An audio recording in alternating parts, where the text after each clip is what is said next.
Hey, how's it going, everybody? If you're new here, welcome in. And if you've been here before, smash the like button on the way in. I'm Rollshambo, the connoisseur and collector of all things sharp and shiny. And today I'm excited because I'm checking out a knife from a company that I have never heard of before. And I'm actually rather embarrassed about this because when I started doing my research, I found out that it's probably a company I should have known about. This is the Latama Victorium Virtu. And Latama is a knife company that has apparently been around for a very long time, extremely well known in the switchblade community, and I have never heard of them. Now, I'm not the biggest switchblade guy, but I do like them, and I have checked out plenty of them.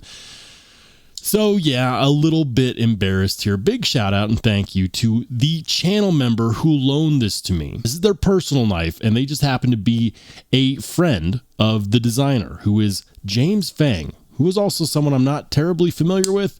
The name sounds familiar. I'll be honest, it does, but I've never checked out their work. Needless to say, we're going to look upon this with fresh eyes and get a feel for just how good this is. Is it worth the money? Is it a good buy or is it goodbye?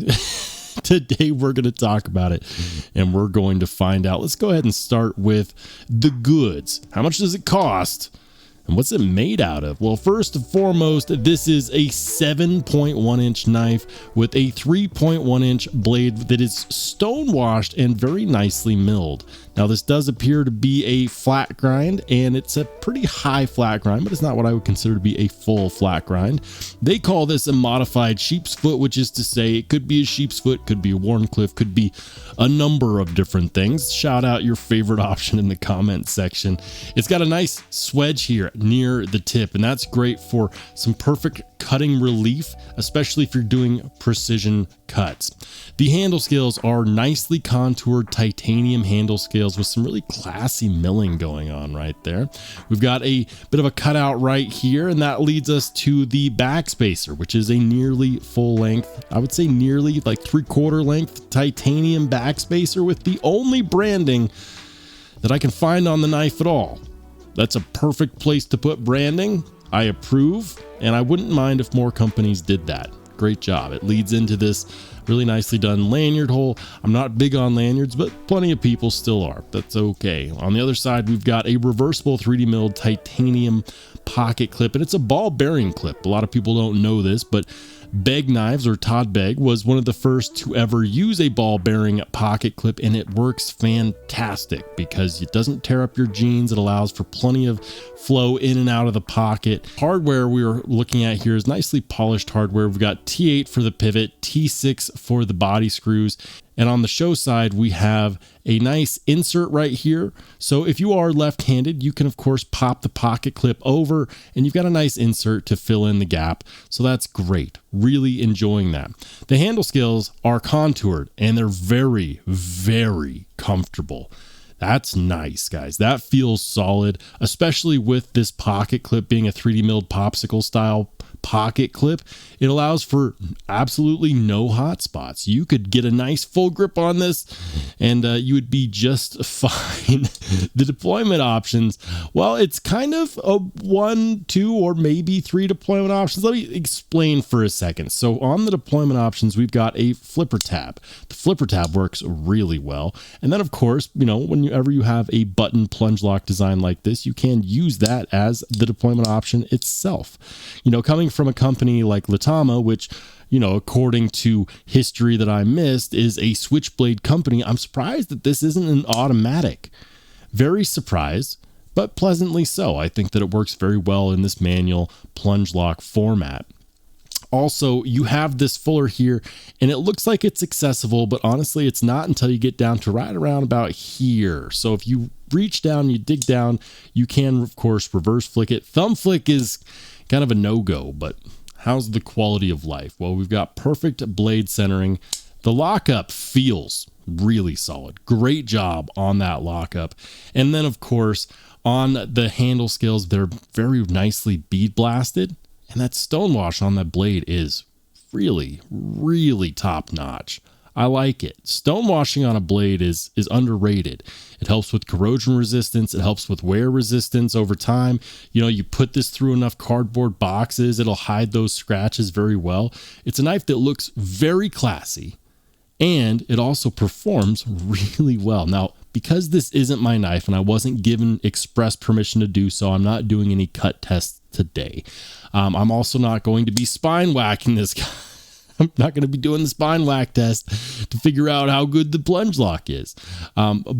It's not my knife, and therefore I do not feel comfortable doing that. I do have to send this back, but I'll be honest, part of me wishes that I didn't. This is an extremely, extremely cool EDC style knife because it's not terribly big. It's also not terribly small.